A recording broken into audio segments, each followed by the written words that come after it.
Seigneur. Cet après-midi, nous aurons le Café Connect et le thème, ça sera « Ouvre mes yeux hein, », c'est ça.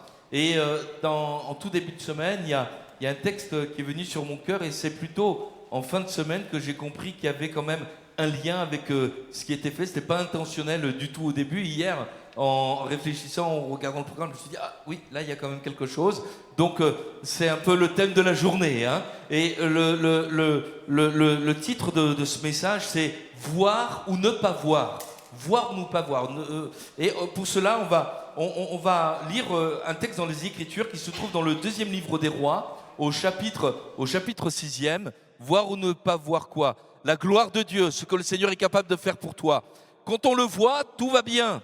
Quand on voit la gloire de Dieu, quand on voit la miséricorde du Seigneur, lorsqu'on a cette révélation de Christ, ça va. Mais lorsqu'on ne la voit pas, eh bien, on peut se trouver soi-même en danger. Alors, je ne parle pas là d'un regard physique, mais d'un regard spirituel. Il s'agit de placer notre foi en Jésus, alléluia. Et pour nous aider à cela et pour nous faire comprendre, on a besoin que le Seigneur nous enseigne. Et nous allons dans le 2e livre des Rois, c'est dans l'Ancien Testament, au chapitre 6e. Et à partir du verset 8, il est écrit ceci.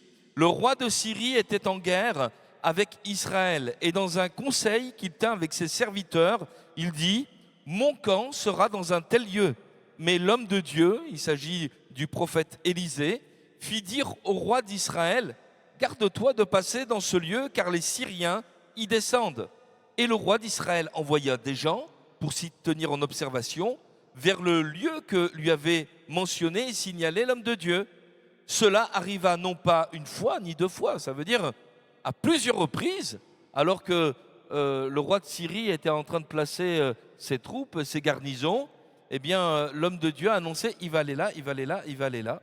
Et à tel point que le roi de Syrie, verset 11, en eut le cœur agité.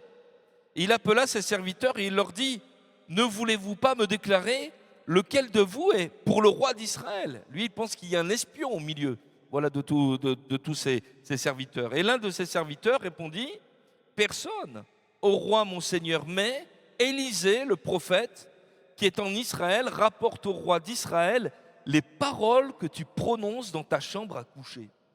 Et le roi dit, allez et voyez où il est, et je le ferai prendre. On vint lui dire, voici, il est à Dothan.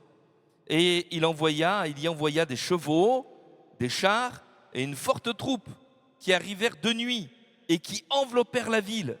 Le serviteur de Dieu se leva de bon matin et sortit.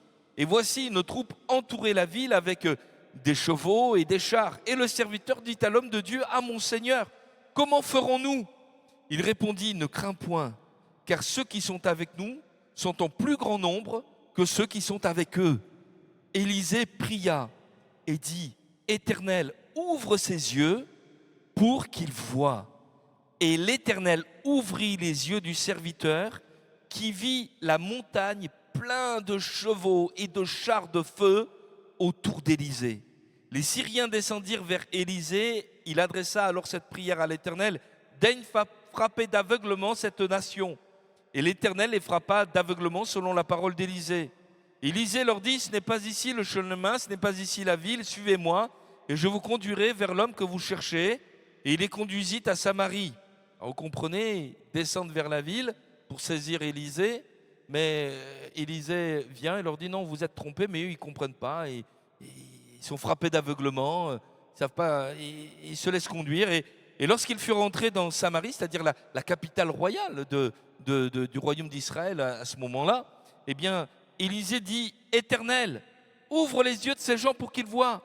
Et l'Éternel ouvrit leurs yeux, et ils virent qu'ils étaient au milieu de Samarie, donc coincés et piégés. Le roi d'Israël, en les voyant, dit à Élisée, frapperai-je, mon père, frapperai-je? Et tu ne frapperas point, répondit Élisée. Est-ce que tu frappes ce que tu fais prisonnier avec ton épée et avec ton arc? Donne-leur du pain et de l'eau afin qu'ils mangent et boivent et qu'ils s'en aillent ensuite vers leur maître. Le roi d'Israël leur fit servir un grand repas et ils mangèrent et burent. Puis il les renvoya et ils s'en allèrent vers leur maître. Et les troupes des Syriens ne revinrent plus sur le territoire d'Israël. Amen. Gloire à Dieu. Combien il est important de voir les réalités célestes et de les considérer d'une manière tout à fait attentive. Il en va de notre survie, j'allais dire, spirituelle. Et dans l'épître aux Éphésiens, c'est l'apôtre Paul qui adressera au Seigneur cette prière, une prière que nous devrions tous faire pour nous-mêmes, mais également pour l'Église dans les temps dans lesquels nous sommes. Vous savez, je crois que on est dans une période où on est tous accaparés par des écrans, des petits écrans, des grands écrans, des écrans moyens de toute taille, vous voyez, toutes sortes de choses qui sont là. Et l'apôtre Paul, lui, priait en disant ceci. C'est dans l'épître aux Philippiens, aux Éphésiens, pardon, il dira ceci, mais qu'il prie Dieu de nous donner un esprit de sagesse, de révélation dans sa connaissance, et qu'il illumine les yeux de notre cœur pour que nous sachions quelle est l'espérance qui s'attache à son appel, la richesse, qui s'attache aussi au Seigneur, etc., etc. Alléluia.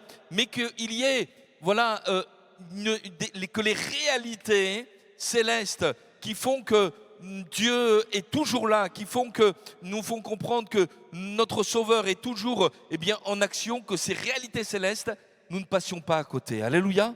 Amen.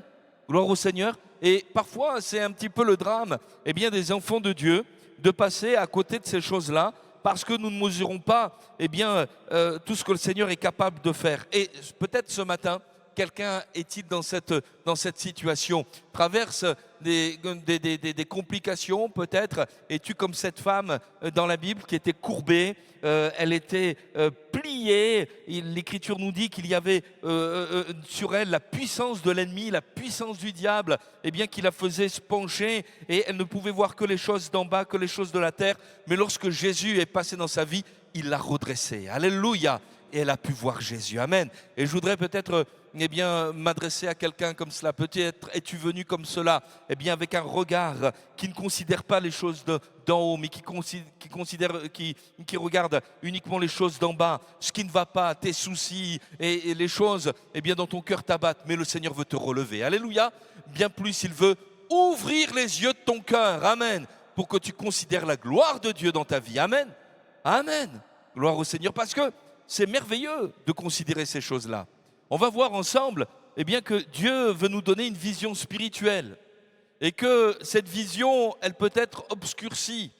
Et qu'ensuite, si elle est obscurcie, cette vision, elle a besoin d'être renouvelée, et qu'une fois que cette vision est renouvelée dans nos vies, nous avons une vision qui libère, comme Élisée a pu libérer le peuple de Dieu dans le conflit qu'il opposait au roi de Syrie. Alors tout d'abord, une vision spirituelle.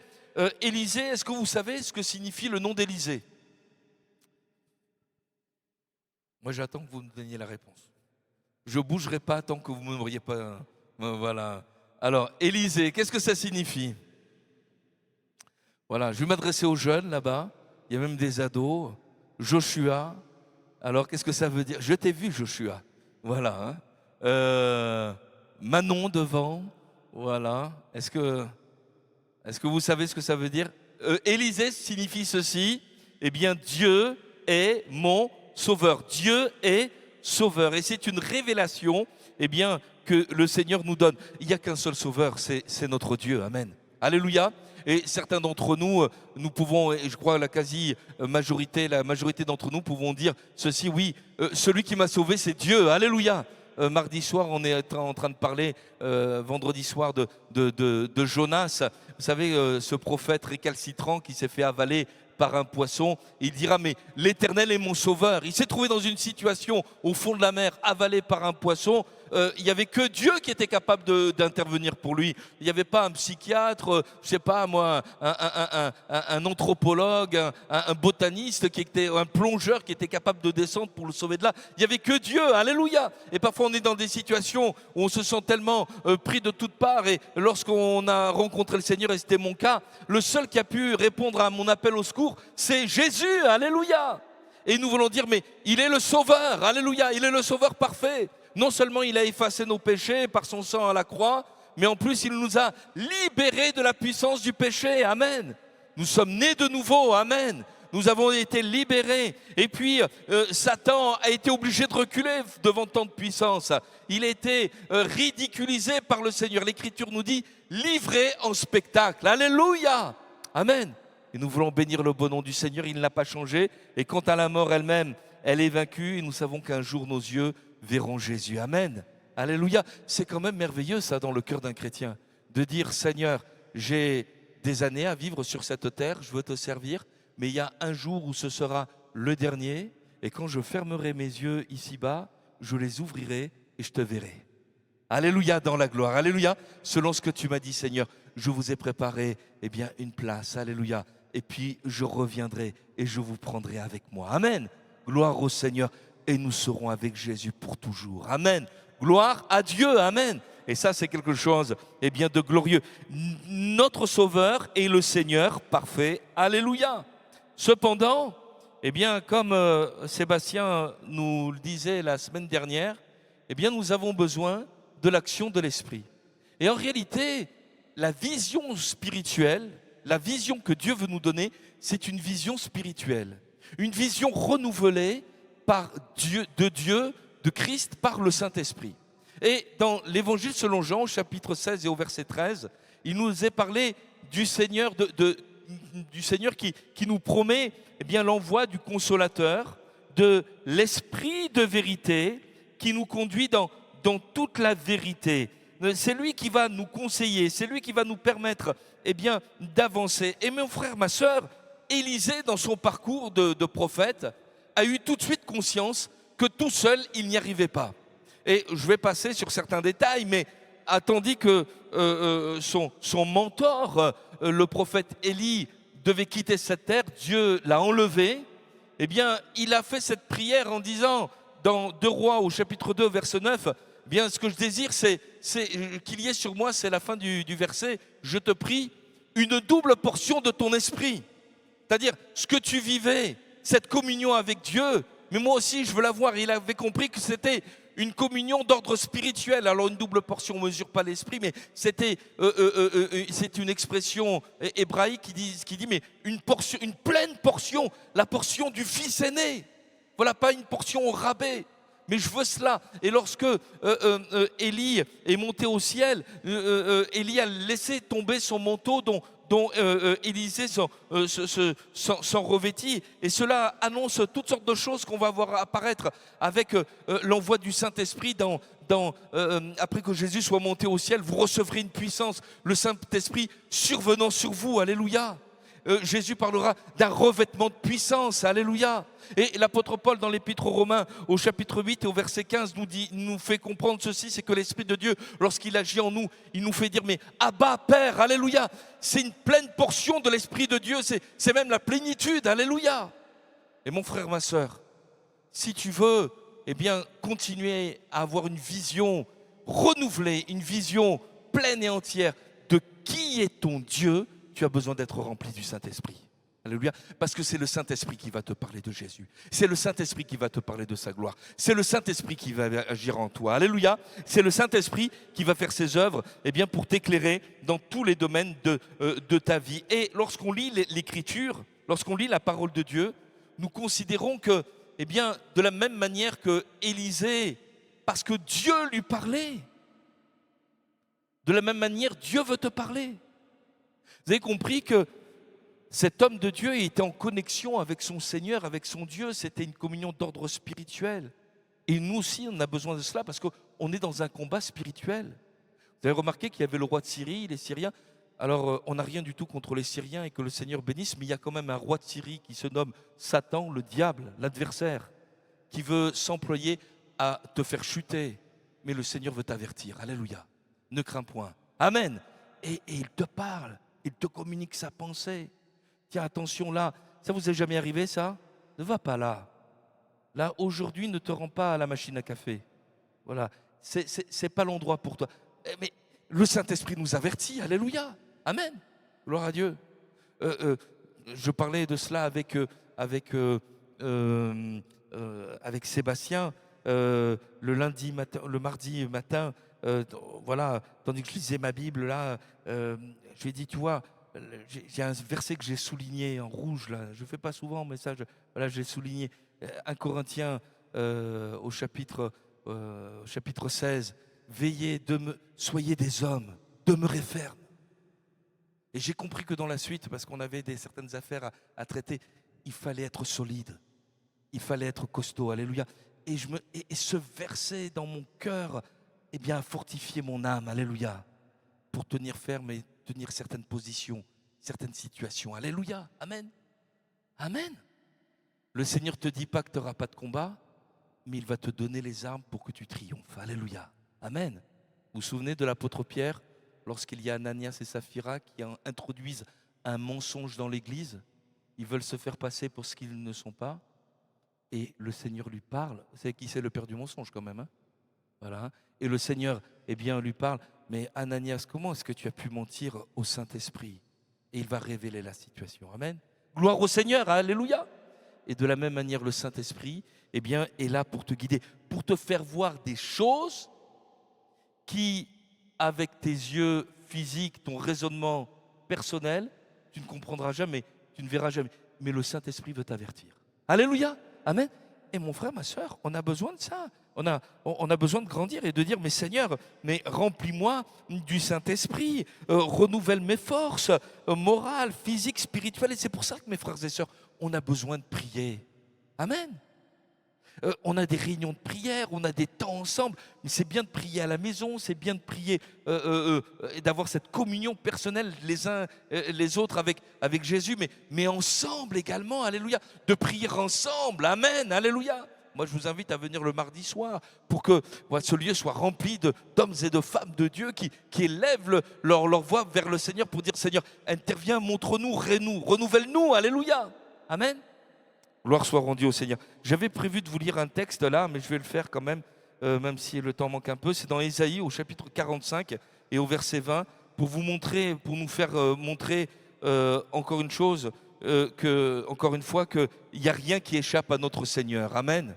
Et peut-être ce matin, quelqu'un se dit, mais il y a des choses que j'ai l'impression que, comme je disais tout à l'heure, je suis comme cette femme courbée là. Je vois que les problèmes, je vois que les soucis, je ne vois pas plus loin que le bout de mon nez. Mais voici ce qui nous est dit dans Ésaïe au chapitre 45 et au verset 20. Et le Seigneur dit ceci, « Assemblez-vous et venez, approchez ensemble, réchappez des nations.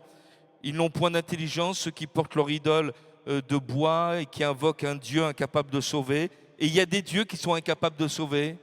Il y a des hommes qui se prétendent des sauveurs, qui ont des solutions tous les 4 matins, mais ils sont incapables de sauver. Et il nous est dit, déclarez-le et faites-le venir, qu'ils prennent conseil les uns des autres. Qui a prédit ces choses dès le commencement et depuis longtemps les a annoncées? N'est-ce pas moi l'Éternel? Il n'y a point d'autre Dieu que moi. Je suis le seul Dieu juste et qui sauve. Tournez-vous vers moi et vous serez sauvés, vous tous qui êtes aux extrémités de la terre, car je suis Dieu et il n'y en a point d'autre. Amen, alléluia. Et combien nous avons besoin d'entendre et de recevoir ces choses.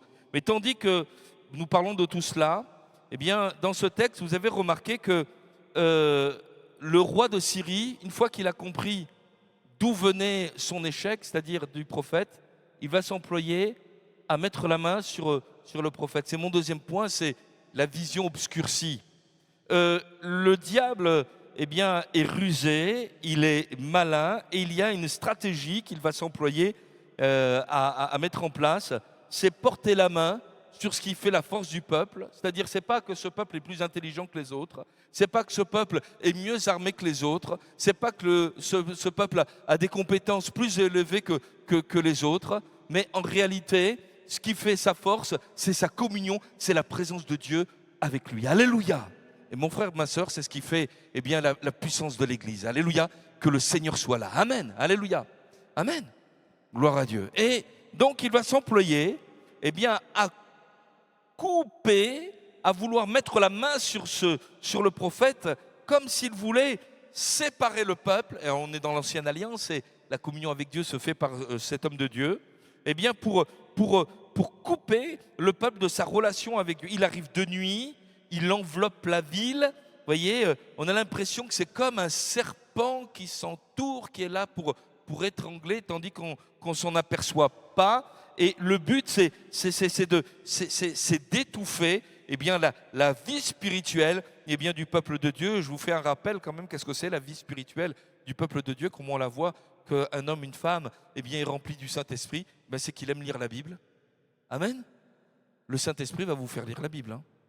Si vous voulez être rempli du Saint-Esprit, achetez-vous une Bible. Alléluia. Et même 2, 3, alléluia. Parce qu'il va vous faire aimer la Bible. Alléluia. Parce que il en est l'inspirateur. Toute écriture est inspirée de Dieu. Le Saint-Esprit va vous faire lire ce qu'il a lui-même inspiré. Alléluia. Là, il va vous le faire comprendre. Et puis une fois que vous l'aurez compris, vous allez dire, mais Seigneur, je ne peux pas m'empêcher de témoigner. Alléluia. Amen. Quelqu'un rempli du Saint-Esprit ne peut pas garder ça pour lui. Amen. Et même si vous êtes timide, le Saint-Esprit va vous faire agir. Alléluia. La première fois que j'ai mis des tracts dans une rue, c'était dans ma rue. J'étais célibataire à l'époque, j'étais à Jarnac, j'avais mon petit appart et il y avait une mission là pour l'an 2000 et je suis sorti de nuit avec ma capuche, voilà, et j'avais peur, mais il y avait un feu quand même dans mon cœur. Mais qu'est-ce que tu es en train de faire? Il y a des voisins qui sont venus à l'église, etc. Gloire à Dieu. Puis maintenant, Monzon et les autres, là, André était où? Alléluia. Le stand biblique. Alléluia. Et on est au stand biblique et on parle du Seigneur ouvertement en plein jour. Alléluia. Et ça a commencé comme ça, et bien petitement. Parce que quand on est rempli du Saint-Esprit, le Saint-Esprit te fait témoigner. Et puis il te fait prier, il te fait aimer bien, la communion fraternelle. Alléluia. Et tout ça, c'est ta force. Et le diable, lui, il va s'attaquer à tout cela. Il va s'attaquer à ta connexion, à ta relation avec Dieu. Dans le psaume 13, nous voyons un homme qui subit ça. C'est David. Et il dira ceci, il est pris dans les anneaux du serpent. C'est en train de l'étouffer. Vous êtes déjà réveillé la nuit là? Je m'étouffe. Jusque à quand, Éternel, m'oublieras-tu sans cesse? Est-ce que Dieu nous oublie? Mais pourquoi tu le dis? Parce qu'il est pris dans un piège. Et il dira, mais jusqu'à quand me cacheras-tu ta face? Jusqu'à quand aurai-je des soucis dans mon âme? Et chaque jour des chagrins dans mon cœur. Jusqu'à quand mon ennemi s'élèvera-t-il contre moi? Regarde-moi, Éternel. Regarde, réponds-moi, Éternel. Et il dira, donne à mes yeux la clarté. Je vais le traduire d'une autre façon. Ouvre mes yeux pour que je voie la lumière. Alléluia, ça va être sa prière. Alléluia. Gloire soit rendue au Seigneur. Et ici, donc on voit un homme qui a vraiment des problèmes réels. Ce n'est pas décrit en détail, mais on sait que David, dans toute sa vie, a rencontré énormément d'opposition, énormément d'agressivité envers lui. Mais les problèmes sont réels. Mais il y a une réalité supérieure néanmoins. Et il prie le Seigneur, mais fais-moi voir la lumière. Et on ne va pas lire le psaume tout entier, mais le verset 6 termine le psaume en disant « Moi j'ai confiance en ta bonté, j'ai de l'allégresse dans le cœur à cause de ton salut, je chante à l'Éternel, car il m'a fait du bien. » Alléluia. C'est-à-dire que Dieu a répondu à sa prière. Et mon frère, ma sœur, tu as besoin que tes yeux soient ouverts. L'Écriture dans l'Évangile selon Luc au chapitre 11 et au verset 34 et 35 nous dit que l'œil est la lampe du corps. Si ton œil est en bon état, tout ton corps sera éclairé. Tu sais où tu marches. Mais si ton œil est en mauvais état, tu ne sais pas où tu marches et tu es en danger. La lumière qui est en toi, lorsque ton œil est en mauvais état, est-ce que tu peux remettre le 34 est en mauvais état, ton corps est dans les ténèbres. Tu as l'impression que tu vois, mais tu ne vois pas. La vraie lumière, c'est la lumière de la parole de Dieu. Psaume 119, verset 105. Ta parole est une lampe à mes pieds, alléluia. La lumière de l'esprit, alléluia. Jésus est la lumière. Jean 8, 12, vous pouvez le réciter? L'école du dimanche, là, les ados, non? Maggie, Jean 8, 12, Jésus a dit, je suis la lumière du monde. Celui qui me suit ne marchera pas dans les ténèbres, mais il aura la lumière de la vie. Alléluia. Le Saint-Esprit va agir pour que vous puissiez apprendre des références bibliques par cœur. Alléluia. On a besoin de connaître la parole de Dieu aussi par cœur. Alléluia. Et gloire soit rendue au Seigneur. Et en pensant à cela, regarde, alors est-ce que tu peux revenir sur Luc 11, 34, là, la ref juste avant, où il nous est parlé d'une lumière Merci, voilà. Luc 11, voilà. Si ton œil est en mauvais état, tout ton corps est dans les ténèbres. Et il est parlé ailleurs d'une lumière qui apporte les ténèbres. Ça m'a fait penser, vous vous souvenez, les spectacles de fin d'année. Vous vous souvenez, les spectacles de fin d'année, toute la salle est plongée dans le noir. Et on utilise de la lumière noire. Vous voyez ça? Et ça fait apparaître certains détails. Alors on a des gants blancs, des choses, voilà, tout ça. Il y a le frère Ronald qui rit parce que c'est lui le technicien. Enfin, il fait partie des techniciens, voilà. Hein. Et la lumière noire, voilà, voilà. On vous fait voir ce qu'on a envie de vous faire voir. Tu crois que tu vois, mais tout est dans les ténèbres. Et on te fait voir uniquement ce que nous avons envie que tu vois. Et le diable, il est comme ça. Il peut te faire voir une partie de la réalité, mais il te fait voir juste ce qu'il a envie de te faire voir. Il te fait voir ses chevaux, c'est-à-dire sa puissance. Il te fait voir ses chars, c'est-à-dire son intelligence, ses ruses. Il te fait voir une forte troupe, c'est-à-dire le nombre, etc. Le monde. Et ça peut agir sur ton cœur. Parce que tu crois que... Et c'est vrai, elles existent. C'est comme une lumière noire. Vous voyez cette maladie, elle est vraiment incurable. C'est le médecin qui me l'a dit. Il n'y a pas de travail à Montpellier. J'en trouverai jamais. C'est pas l'emploi qui me l'a dit. J'ai pas assez de diplôme pour obtenir tel travail. J'ai pas assez de diplôme. C'est mon employeur qui... C'est les lettres de refus qui me l'ont dit. J'ai pas l'âge. Je suis trop vieux. Je suis trop jeune. Je suis trop ceci. Je suis trop cela. Et on reçoit toutes sortes de mauvaises nouvelles. C'est comme une lumière noire qui est là, mais qui t'empêche de voir ce que Dieu est capable de faire. Et on a besoin d'avoir une vision renouvelée. Alléluia. Amen. T'appuies pas sur ton intelligence, mon frère, ma sœur. T'appuies pas sur tes réflexions. L'Écriture le dit, ne t'appuie pas sur ton intelligence, mais appuie-toi sur le Seigneur. Les plus grosses bêtises que l'on peut faire, c'est lorsque l'on croit qu'on est intelligent. C'est lorsque l'on croit que, on est capable, nous, de saisir les choses, les tenants et les aboutissants. C'est David qui pourra dire, il n'y a rien de mieux pour moi que d'aller au pays des Philistins parce qu'un jour Saül aura le dessus sur moi et je vais mourir. Mais c'est faux, David, arrête de penser comme ça. C'est faux. Parce qu'en réalité, David, il mourra de vieillesse dans la paix. Il verra même son fils accéder au trône, le roi Salomon. Voilà. Et Saül n'aura jamais le dessus sur lui. Alléluia. Amen. Alors j'ai un petit souci, c'est que depuis tout à l'heure, il est toujours moins 20. Moi, personnellement, ça va. Moi, je vais bien. Voilà. Mais j'ai plus de repères. Voilà. Alors, voilà. Donc, l'Écriture nous dit un jour sont comme 1000 ans. 1000 ans sont comme un jour. Hein. Mais bon, voilà.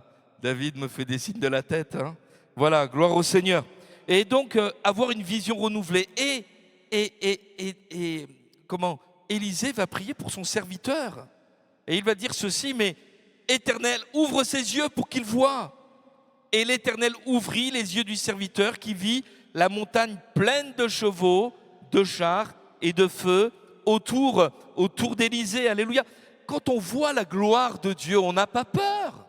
Amen. Oui ou non? Quand les promesses de Dieu sont oui et amen, alléluia, et qu'on voit tout ce que le Seigneur est capable de faire, on n'a pas peur parce qu'on sait qu'il est là. Le Saint-Esprit parle à nos cœurs. Et c'est vraiment important, mes frères et sœurs. Il y a des années en arrière, il y avait un jeune qui avait bien commencé à marcher avec Dieu. Et puis à un moment, la peur est entrée dans son âme. Il n'était pas rempli du Saint-Esprit. Il n'était pas baptisé du Saint-Esprit. Il m'a dit, mais Emmanuel, j'ai peur. Mais j'ai dit, t'as peur de quoi? Parce que j'ai appris que la musique, qui passe à la radio, à l'époque c'était la radio, c'est de la musique subliminale. Alors vous voyez de la musique subliminale partout, des messages codés. Alors c'est vrai que ça existe, mais bon, il n'y a pas que ça non plus, voilà. Hein. Et alors, et quand je vais au réfectoire, à la cantine, il y a la musique et alors il se faisait une montagne de tout ça, vous voyez. Arrête d'avoir peur, enfin. le Saint-Esprit, celui qui est en toi est plus grand que celui qui est dans le monde. Alléluia. On a besoin d'un... Bien sûr, le diable est là, David pourra parler de mon ennemi qui est plus puissant que moi, qui est plus fort que moi. Oui, mais il est peut-être plus puissant que toi, mais il n'est pas plus puissant que le Seigneur. Et celui qui règne sur ta vie, qui te défend, c'est Jésus. Alléluia. Amen. Et il était quand même écrit, résistez au diable, il fuira loin de vous, alléluia. Et on a besoin d'avoir les yeux fixés sur ces réalités célestes. Et mon frère, ma soeur, celui qui ouvre les yeux, c'est le Seigneur, alléluia. Celui qui est capable de t'ouvrir les yeux, mais il faut que tu le lui demandes. Et ici, il y a une prière. Éternel, ouvre les yeux de mon serviteur. C'est pas moi qui suis capable de t'ouvrir les yeux. C'est pas, je sais pas, une série de conférences ou une série de je sais pas quoi, mais c'est toi dans un cœur à cœur avec le Seigneur. Si tu le cherches, il va éclairer les yeux de ton cœur, comme ces disciples d'Emmaüs qui étaient tristes et abattus. Et à un moment, dans un temps de partage, tandis que le Seigneur rend le pain, leurs yeux vont s'ouvrir, ils vont le reconnaître. Jésus n'est pas mort, il est ressuscité. Alléluia. Amen. Alléluia. Et tu as besoin que les yeux de ton cœur soient ouverts. Et tu as besoin que le Seigneur agisse parce que lui, en réalité, il n'a pas changé. Toi, tu t'es inquiété. Toi, tu t'es même mis en colère. En disant, Seigneur, pourquoi tu n'agis pas? Tu m'as abandonné, etc. Tu t'es peut-être même culpabilisé. En disant, mais il m'arrive tout ceci parce que je suis passé à ceci, à cela, etc. Et dans ta colère, dans ton inquiétude, dans ton découragement, dans ta culpabilisation, tu as mis complètement de côté ta relation avec Dieu. Et le diable est arrivé à ses fins. Et tu as besoin de revenir et de dire, Seigneur, illumine les yeux de mon cœur, afin que je te voie, Seigneur. Dans le livre de l'Apocalypse, au chapitre 3 et au verset 18, Jésus parle d'un collier. Vous savez ce que c'est un collier? Est-ce qu'on peut passer ça? Voilà. Alors, je te conseille d'acheter de moi. On va pas je passe directement à la fin.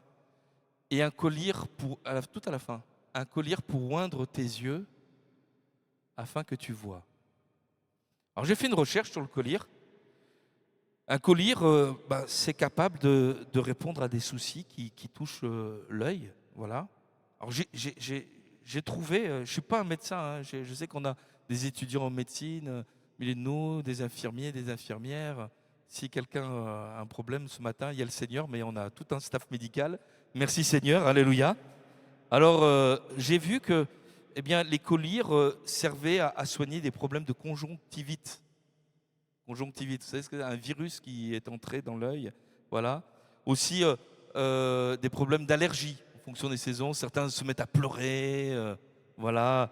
Une inflammation, vous voyez, les yeux qui grattent, mal, etc. Ou sinon, j'ai même trouvé qu'il y avait que les colliers permettaient aussi de répondre à des soucis de sécheresse oculaire. Vous voyez, l'œil est tellement sec, voilà, etc. Et je me suis dit que tous ces maladies, ces problèmes, je trouve qu'on y trouve aussi un côté spirituel. Vous voyez, il y a une correspondance spirituelle. Et en fait, le collier, le vrai collier, c'est pas une méthode, c'est pas un truc. Le vrai collier, c'est Jésus lui-même, le collier. C'est lui-même. C'est quand il agit dans ta vie. Le Saint-Esprit, lorsqu'il agit dans ta vie. La conjonctivite, ça veut dire que alors j'ai noté un virus, une bactérie qui est entrée, voilà, dans l'œil. C'est-à-dire, ça te gêne parce que il y a quelque chose d'autre, il y a un corps étranger qui est entré, quoi, qui trouble ta vision. Et l'Écriture nous dit que, lorsque le Saint-Esprit il agit, il sanctifie, alléluia. Il te fait voir la vérité, amen. Et si tu as vu des choses que tu ne devais pas voir, l'Écriture nous dit que le sang de Jésus nous purifie de tout péché, alléluia. Amen. Et l'Écriture nous dit que ceux qui ont le cœur pur, ils verront Dieu, alléluia. Demande au Seigneur, dis, mais Seigneur, je te demande pardon parce que je me suis mis sous cette influence. Je suis même peut-être entré dans une addiction par rapport à ce que je vois. Seigneur, libère-moi de cela. Alléluia. Et Jésus est tout puissant pour te pardonner et non seulement de te pardonner, mais de te libérer de cette emprise. Alléluia, amen, alléluia, parce que ton Dieu est un Dieu qui sauve, alléluia, gloire soit rendue au Seigneur. Et l'esprit de vérité te fait voir la vérité, non pas avec une arrière-pensée, avec des trucs douteux ou je ne sais pas quoi, mais il agit, alléluia, sur ton conjonctivite spirituelle. Et puis, également une allergie. Alors une allergie, c'est saisonnier, vous voyez. Je crois qu'en ce moment, alors moi je ne souffre pas d'allergie, mais je sais qu'en ce moment il y a des pollens, voilà, et certains ça mouche, ça pleure, etc. C'est saisonnier, hein, voilà. Mais je voudrais te dire que quelle que soit la saison, tu peux vivre des temps difficiles. Alors, Jésus est le même hier, aujourd'hui, éternellement. Et le Saint-Esprit te dit arrête d'être tellement influencé par les saisons de ta vie. Voilà. Je serai toujours le même. J'étais le même quand tu étais jeune, je serai le même quand tu vieilliras. Alléluia, amen. J'étais avec toi lorsque tu es enfant, mais maintenant tu deviens un ado, tu deviens un jeune, mais je ne changerai pas. Je suis fidèle et mes promesses restent les mêmes. Alléluia, amen. Et ça répond à un problème. Et puis une inflammation, c'est-à-dire, voilà, il y a des choses peut-être que tu veux pas voir parce que ça te fait mal. Ça te rappelle des souvenirs douloureux. Et peut-être qu'il y a des choses, ça te fait mal aux yeux parce que, eh bien, tu ne vois pas la victoire du Seigneur. Dans le livre des psaumes, le psaume 23, David dira, je contemple mes adversaires. La victoire appartient au Seigneur. Alléluia. Dans l'épître aux Romains, tu peux le mettre cela, et je voudrais bien que tu l'affiches si tu veux bien, Stéphane. Romains 16, verset 20. Il nous est dit ceci, le Dieu de paix écrasera bientôt Satan sous vos pieds. Alléluia. Alléluia, amen. Le dernier mot, n'aie pas peur d'aller au boulot, n'aie pas peur de retourner sur le chemin du combat, peut-être c'est de la famille, etc. Et laisse le Saint-Esprit soigner cette inflammation oculaire, afin que tu vois la victoire du Seigneur. Il n'est pas en retard, ton Seigneur. Amen. Alléluia. Et puis encore le divin collyre, qui agit sur la sécheresse oculaire. Vous savez, une sécheresse oculaire, ça se manifeste par le fait qu'on ne pleure plus. Ça, c'est difficile quand même. Hein. Voilà, on a perdu la compassion. Le cœur s'est endurci. Et ça ne nous atteint plus. C'est un problème quand même pour des hommes et des femmes qui ont rencontré le Seigneur et qui sont appelés à aimer comme le Seigneur a aimé. Et lorsque je lis la parole de Dieu, je trouve que quand même le Seigneur était ému de compassion. Alléluia. Même jusque sur la croix, Père, pardonne-leur car ils ne savent pas ce qu'ils font. Quel amour, alléluia. Quelqu'un dira, ouais, mais je ne suis pas le Seigneur. Peut-être tu n'es pas le Seigneur, mais le Saint-Esprit qui agit en toi, c'est l'Esprit de Christ. Alléluia. Et le Saint-Esprit est capable de ramener en toi cette compassion. L'Esprit du Seigneur est sur moi parce qu'il m'a oint pour annoncer une bonne nouvelle aux pauvres. Alléluia. Pour libérer les captifs, etc. C'est-à-dire m'adresser à toutes celles et ceux qui sont dans des situations de détresse. Amen. Alléluia. Et lorsque le divin collyre repasse dans ton cœur, tu vois les choses vraies, tu vois les choses justes. Jésus ne change pas. Le Seigneur est celui qui a le dernier mot. Le Seigneur est celui qui te donne de l'amour, de la compassion. Et il chasse de ta vie tout ce qui est mensonger, tout ce qui amène comme une conjonctivite, qui trouble ta vision, pour te faire voir et contempler la vérité. Alléluia. Et je termine en disant qu'une fois que ce divin collyre est passé sur nos yeux, on fait découvrir aux autres ce qu'ils ne voient pas encore. Vous avez remarqué les Syriens qui viennent au combat, là, ils viennent pour attaquer. Bon, je passe sur plein de détails. Ils sont aveuglés, ils sont conduits au milieu de la ville de Samarie. C'est un piège, hein. Ils se réveillent. Toute l'armée d'Israël est contre eux. Et au lieu de les traiter comme on aurait dû les traiter, on va les traiter avec bienveillance. Et leurs yeux vont s'ouvrir sur la grâce de Dieu, sur l'amour du Seigneur. Alléluia. Amen. Et vous avez remarqué, il va y avoir la paix dans le royaume. Dieu a gagné. Alléluia. Combien d'hommes et de femmes ont besoin de voir Dieu comme ça? Alléluia. De voir Dieu agir, de voir Dieu les bénir. Mais c'est venu d'Élisée, c'est venu de ce peuple d'Israël qui avait ouvert les yeux sur la grâce de Dieu, qui avait été soigné dans son regard et qui a fait contempler à ces hommes, à cette génération, la grâce et l'amour du Seigneur. Alléluia. Amen. Mon frère, ma sœur, si tu vois Jésus, si tu as cette relation avec le Seigneur, si tu as cette communion avec Dieu, si tu connais son amour pour toi, si tu connais sa puissance pour toi, si tu connais ses plans pour toi, mais ça va se voir dans ta vie. Et d'autres vont vouloir venir te dire, mais comment ça se fait que tu as cette paix, cette joie? Moi, je ne l'ai pas. Je regarde BFM toute la journée, blablabla. Je regarde CNews, blablabla. Voilà, etc. Ah, le problème, c'est le problème, le gouvernement, le machin, l'immigration. Arrête. Regarde Jésus, alléluia. Amen, regarde Jésus. Et tandis que tu le regardes, tu sais, l'Écriture nous dit quand on tourne les regards vers lui, on est rayonnant de joie. Amen, alléluia. Jésus est vainqueur. Kevin, amen. Gloire soit rendue au Seigneur. Alors on va prier le Seigneur si vous voulez bien, pour que le Seigneur fasse passer un divin collier sur tes yeux. Amen. Que le Saint-Esprit passe, qu'il soigne ton regard, qu'il soigne ta foi, qu'il soigne ta vision spirituelle. Alléluia. Vous voulez bien? On prie ensemble le Maître. Seigneur, nous te rendons grâce et nous te bénissons pour ces bons moments, Seigneur, que nous passons. Le Saint-Esprit est là. Alléluia.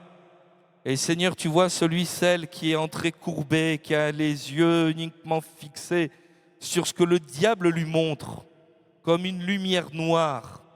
C'est un artifice. Seigneur, c'est une partie de la réalité, mais ce n'est pas la vérité. Et Seigneur, ta parole nous montre la vérité.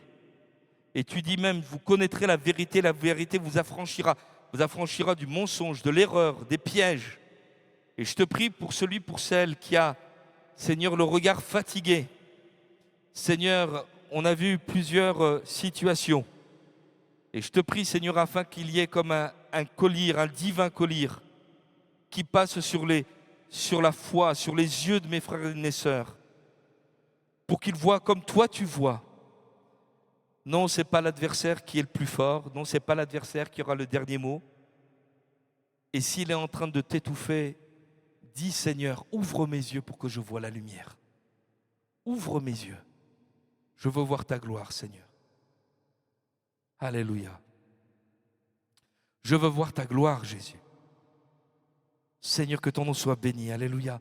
Seigneur, je ne veux pas voir avec un regard influencé par mon passé, influencé par une mauvaise nouvelle, influencé par un qu'en dira-t-on. Mais Seigneur, je veux voir ma vie comme toi tu la vois. Ma famille comme toi tu la vois. Alléluia. Alors demandez au Seigneur, là, à votre place, illumine les yeux de mon cœur, Seigneur. Fais-moi voir ta gloire, Seigneur. Alléluia. L'Écriture nous dit, mais si tu crois, tu verras la gloire de Dieu. Crois que Seigneur passe dans ta vie, il va te faire voir des choses merveilleuses. Alléluia. Des choses que tu ne vois pas, que tu es empêché de voir. Mais Dieu est en train d'agir. Alléluia. Alléluia. Gloire au Seigneur. Tandis qu'on est sur le regard du Seigneur, peut-être quelqu'un voudrait qu'on prie pour lui, pour elle dans cette situation-là. Seigneur, ouvre les yeux de mon cœur, Seigneur. Illumine ma vie spirituelle. Et si vous voulez, on prie ensemble, Seigneur. Vous pouvez lever votre main à votre place et on prie le Seigneur. Ouais, il y a des mains qui se lèvent. Alléluia. Gloire à Dieu. On prie ensemble. Amen. Seigneur, je veux te prier pour les bien-aimés, Seigneur, qui ont levé leurs mains. Seigneur, qui ont besoin de voir comme toi tu vois dans leur famille, l'éducation de leurs enfants, peut-être également dans le domaine professionnel, je ne sais. Mais Seigneur, c'est toi qui fais une œuvre, Seigneur, qui bénit, une œuvre qui guérit, une œuvre, Seigneur, qui restaure, dans le nom précieux de Jésus, alléluia, afin qu'ils soient libérés, Seigneur, du poids, Seigneur, qui est là, de l'influence mauvaise, Seigneur, qui les empêche de voir ta gloire, parce que tu es en action, Seigneur, dans le nom précieux de Jésus. Amen. Alléluia. Avant de se séparer, je voudrais vous donner un dernier témoignage. Je l'ai partagé avec Sébastien. Nous étions pris pendant ce congrès par certaines situations assez compliquées qui étaient à gérer et je devais traiter un dossier. Et depuis le matin, je n'ai pas pu même participer à un culte qui était là, pris par une situation. Et c'était vraiment assez lourd. Et puis, je suis retourné à l'appartement. Je suis revenu et puis il y avait un temps, ce fameux temps là où de reconnaissance, 42 ministères reconnus. Alléluia. Alléluia. C'est des familles entières qui sont impliquées dans l'œuvre de Dieu. Et tandis que je suis là, il y a dans mon cœur, il y a une lourdeur. Il y a même quelque chose qui est aigri. Et je me dis, Seigneur, c'est pas possible qu'alors que tout le monde, on est en train de se réjouir, que moi je sois dans cet état d'esprit. Je ne veux pas rester comme ça, Seigneur. Seigneur, viens mon aide, sors-moi de là, Jésus. Et tandis que je prie, je sens comme quelque chose, comme si, mais vraiment, mes yeux s'ouvraient. Et je vois le chant que le frère qui était à la louange était en train de nous faire chanter. Mon âme, bénis l'Éternel. Alors je ne sais plus lequel, il y en a tellement de versions, mais enfin c'est un chant bien dynamique, bien joyeux. Alléluia. Mais bénis l'Éternel, ô mon âme. N'oublie aucun de ses bienfaits. Alléluia. Et j'ai dit, mais merci Seigneur, je veux me réjouir en toi. Il y a eu un déblocage. Alléluia. Moi je crois dans l'action du Saint-Esprit. Amen. Alléluia. Qui te libère, qui t'affranchit. Amen. Gloire au Seigneur. Que Dieu vous bénisse. N'oubliez pas.